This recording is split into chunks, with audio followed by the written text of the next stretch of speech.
السلام عليكم ورحمة الله وبركاته. الحمد لله والصلاة والسلام على رسول الله صلى الله عليه وسلم. إن الحمد لله نحمده ونستعينه ونستغفره ونعوذ بالله تعالى من شرور أنفسنا ومن سيئات أعمالنا. من يهدي الله فلا مضل له ومن يضلل فلا هادي له، وأشهد أن لا إله إلا الله وحده لا شريك له، وأشهد أن سيدنا محمدا عبده ورسوله. أما بعد باركم شكر الله سبحانه وتعالى لكم تكيا زيادة زريح ما كفنسيتم محمد صلى الله عليه وسلم. Niko hapa mbele yenu katika kipindi chetu kile. Niko hapa mbele yenu kwa ajili ya kuwasilisha kipindi chetu cha Fadhakiri, kukumbushana, kwa sababu tunajua hakika ukumbusho utamfaa mtu baadaye. Kwa siku ya leo niko hapa kukumbusheni Nabii Isa atarudi duniani kwa ajili ya mambo manne. Jambo la kwanza ambalo Nabii Isa atarudi hapa duniani kwa sababu ni alama kubwa ya kiyama. Atakutana na Mahir al-Muntamir, atamwambia Nabii Isa tuswalishe hapa, lakini Nabii Isa atasema hii sio kazi yangu iliyonileta hapa.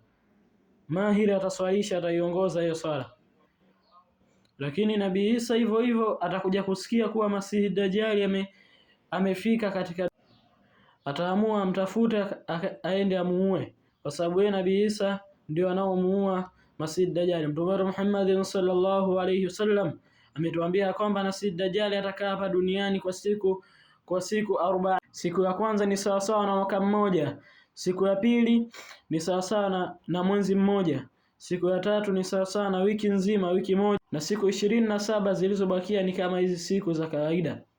Kwa hiyo Masihi Dajjal atapofika hapa katika dunia atakuwa na vishawishi vingi sana kipindi hiko.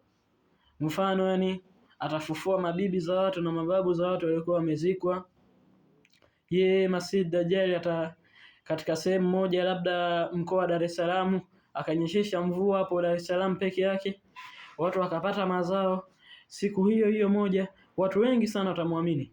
Tunaomba Mwenyezi Mungu akiweza kutufikisha huko tusio miongoni mwa wale watakao muamini Masihi. Kiujumla Masihi Dajjal atakaa duniani kwa mwaka, miezi 4 na wiki 2. Nabii Isa kazi yake ya pili au jambo la pili lililomleta duniani ni kumuua Masihi Dajjal, na iko kitu kimefanikiwa. Allah subhanahu wa ta'ala atamjalia nguvu Nabii Isa kuweza kumuua Masihi Dajjal. Nabii Isa atamuua Masihi Dajjal katika sehemu inaitwa Babul Lut ambayo inapatikana Palestina. Jambo la tatu Nabii Isa atakaorejea duniani kwa ajili hiyo ni atakuja hapa duniani kuivunja ile misalaba yote. Ile misalaba yote Nabii Isa atakuja hapa ataivunja yote.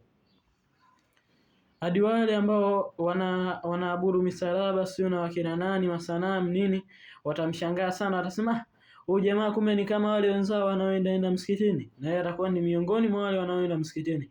Jambo la 4 litakaomrudisha Nabii Isa hapa duniani ni kama hii Allah subhanahu wa ta'ala anaposema kullu nafsin dha'iqatul maut, kila nafsi itaonja umauti. Kumbukeni ya kwamba huyo ndo nabii peke yake ambaye hajafariki. Kwa hiyo sababu ya 4, yeye atarudi hapa duniani kwa ajili ya kuja kupata haki yake ya kila nafsi kuonja umauti, kwa sababu hii ni kila haki ya kila mtume. Hata mtume wetu Muhammad sallallahu alayhi wasallam alifariki pia kama mitume mingine. Aqulu qawlu hadha astaghfirullaha lakum inna Allaha ghafurur rahim wa huwa al-barrul karim. Sadaqallahu al-aliyyul azim wa sadaqa rasulul karim. Tukutane katika kipindi kijacho cha Muhammad Online Islamic TV uweze kujifunza dini yako kupitia njia kuu ya Fadhakiri, kukumbushana na elimu ya dini yenye manufaa.